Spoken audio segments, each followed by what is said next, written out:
We looked at it as this amazing story and opportunity and wanted to kind of dive right in. And right away we thought, we could write a version of this that I think would be interesting, but I don't know that it would be as resonant because it really is about, ultimately the end of the movie, without giving too much away, is about what life was like for women, particularly during this time.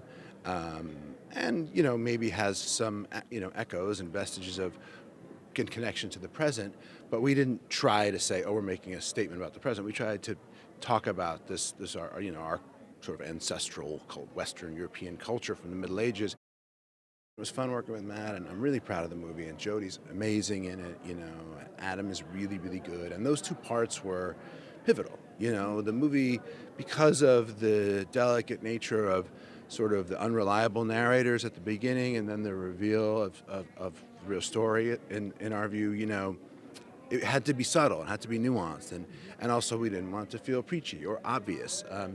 So it had to feel real. Even the villains had to feel real. Ridley had a wonderful idea for the hair and the robes and the jewelry and the whole thing as like sort of embodying privilege and luxury and all these things, which in particular at that time really stood in stark contrast to the way people lived. But it also meant that I could really take risks and go a long way as an actor. There are some great villain portrayals in history, so it does give you an opportunity to play things that you don't usually get to play. So, look, I love this movie. I loved working with Matt and Nicole. I'd love to do it again. Ridley's spectacular. The actors were great. First of all, you suddenly out of the blue get asked to do a Ridley Scott movie. That's not a problem to decide with, on your destiny. So I said yes very, very quickly.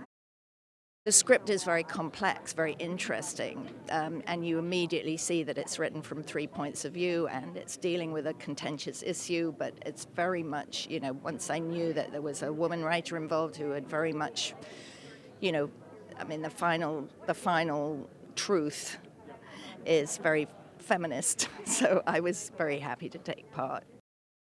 It's a classic story of a woman who had a hard time, and so she doesn't like to see someone else fighting against the status quo that she somehow managed to endure and takes pride in having endured.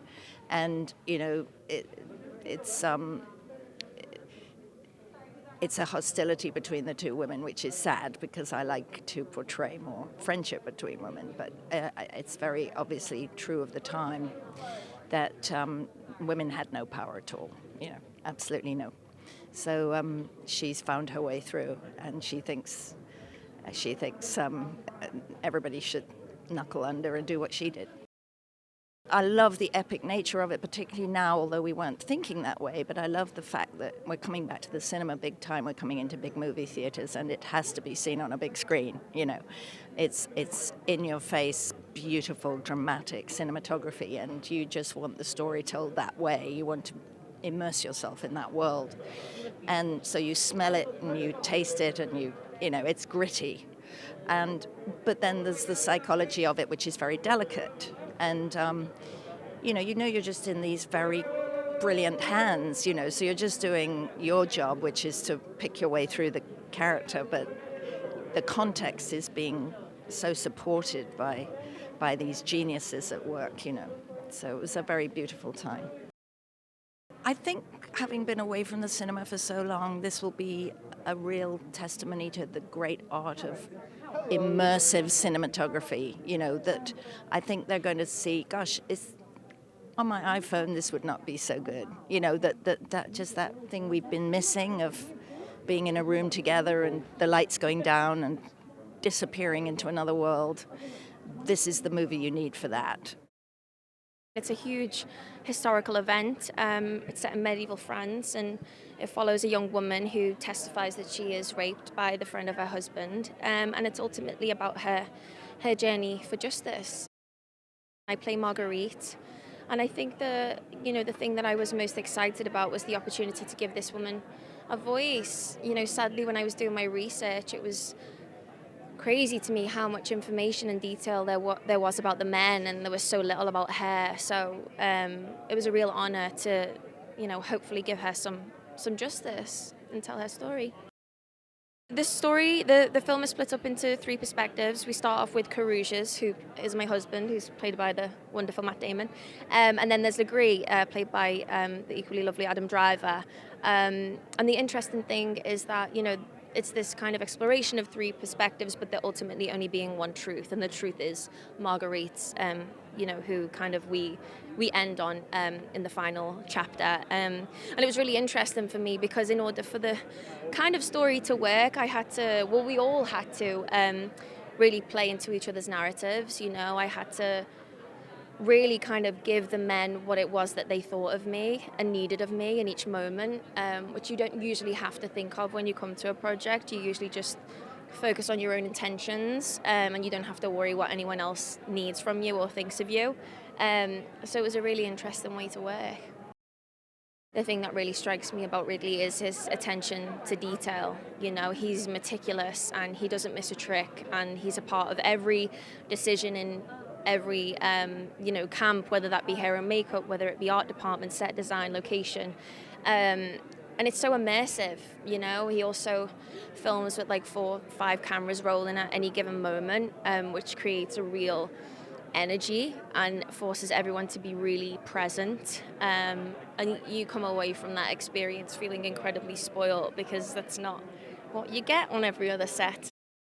Being introduced to this remarkable woman, I felt so empowered when playing her, and I hope the audience take that away. I hope they're moved. And also, this is a Ridley Scott film. It's a spectacle. It's huge. It's beautiful. It's grand. It's, the last sequence in particular with the duel is just so magnificent. And when I seen it in the cinema for the first time in Venice, like, it's so immersive.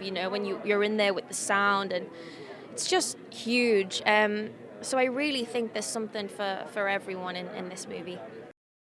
It's constructed with 3 different perspectives, and the idea really was that you lead with the 2 male perspectives, and you try to lure the audience into a kind of a false choice between these 2 guys, and then reveal this world of women in the 3rd act that's been entirely ignored by the male stories, because in that time and in movies really in general, that tends to happen. But in that time, a woman was not seen as a person. She was seen as property, the property of her father. And then once she reached a certain age, she was married off to a man that her father would arrange, in basically a real estate deal, to marry her to a man who was usually around the age of her father, and then she became his property. And so the idea was to have the 3rd act be from the perspective of a woman, and obviously that perspective kind of becomes the truth, the objective truth, because she's the only one telling a story who understands that she is a human being. So, and that was the idea of the architecture of the script.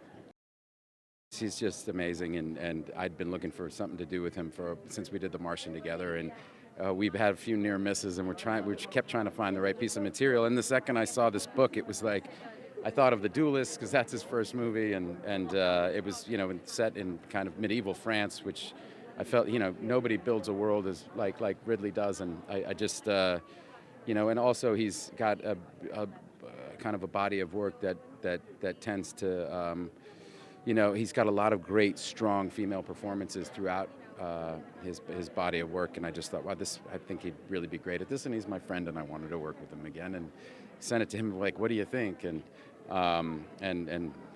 he said yes, thankfully. This character of Marguerite de Carouge, because that was really what jumped off the page of reading the book. That was why we wanted to adapt the book. That's why we wanted to tell this story. She's this incredible hero that we'd never heard of, and it's the kind of person you want to make a movie about. The second you hear the incredible courage that she had and what she was up against and what she did in the context of the world and the culture in which she was born and raised, it's really amazing and something to be celebrated. Well, they had already started writing the first 2 sections and asked me to come in and write the 3rd section, which I was thrilled and flattered and challenged. I didn't think, I've never written anything remotely like this. I thought actually it was a joke at first. I thought, is this like Monty Python? And then I read it. And it's not a comedy. And then we all collaborated together. I mean, kind of wrote separately and together, and we had some historians watch over us to make sure we weren't making fools of ourselves. The film is constructed in 3 separate parts, each from the person's point of view.